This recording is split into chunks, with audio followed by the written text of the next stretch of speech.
వందల సంవత్సరాల చరిత్ర కలిగిన భారీ వృక్షాన్ని యంత్రాలతో నరికి కలప తరలించి ప్రయత్నం చేస్తున్న వైనం.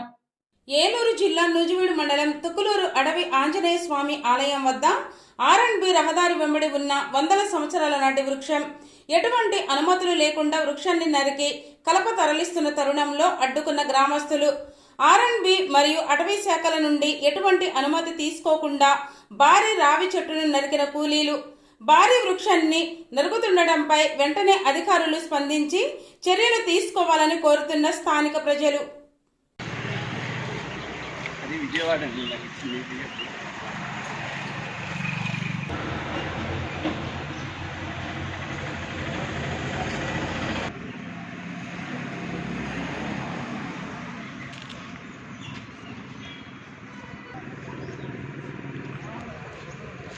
అడవులు చెప్పి ఇక్కడ ఇస్తే ఉంది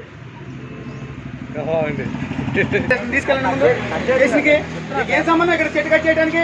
100 సంవత్సరాల నుంచి నువ్వెవరో ఈ చెట్టు కట్ చేయడానికి ఏం సంబంధం? నువ్వెవరో అన్నా,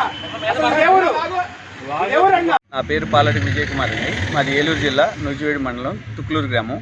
ఈ పక్కన ఉన్న రావి చెట్టు ఉంది. దీనికి 100 సంవత్సరాల చరిత్ర ఉందండి. 100 సంవత్సరాల చరిత్ర ఉన్న చెట్టుని అక్రమంగా ఒక వ్యక్తి మొత్తం నరికి కలప తరలించి వెళ్ళిపోతున్నాడు. ఫారెస్ట్ అధికారులు చేసినా కూడా ఎటువంటి స్పందన లేదు. 100 కాల్ పోలీస్ డిపార్ట్మెంట్ ఇచ్చేసాను, వాళ్ళు పంపిస్తానంటున్నారు కానీ ఇంతవరకు ఏమి రాలేదు. 2 గంటల నుంచి వెయిట్ చేస్తున్నాను. సబ్ కలెక్టర్ గారు ఇచ్చేసాను, MRO గారిని అలాట్ చేశానని చెప్తున్నారు. ఈ చెట్టు మొత్తం పూర్తిగా కంప్లీట్గా నరికి వెళ్ళిపోయారు. ఇప్పుడు 8 టన్నులు నరికి వెళ్ళిపోయారండి సరుకు. ఒక మిషను, ట్రాక్టర్ మొత్తం నరికి వెళ్ళిపోయారు. ఇంకా ఉన్న చెట్టుని పడేయకుండా ఆపాం. 100 సంవత్సరాల చెట్టుని కూడా ఆపుకోలేని పరిస్థితి R&B పవర్లో ఉంది. R&B జేఈ గారు, DE గారికి చెప్పాను, ఫోటోలు వెహికల్స్ అప్ చెప్తే వెహికల్స్ వదిలేశారు.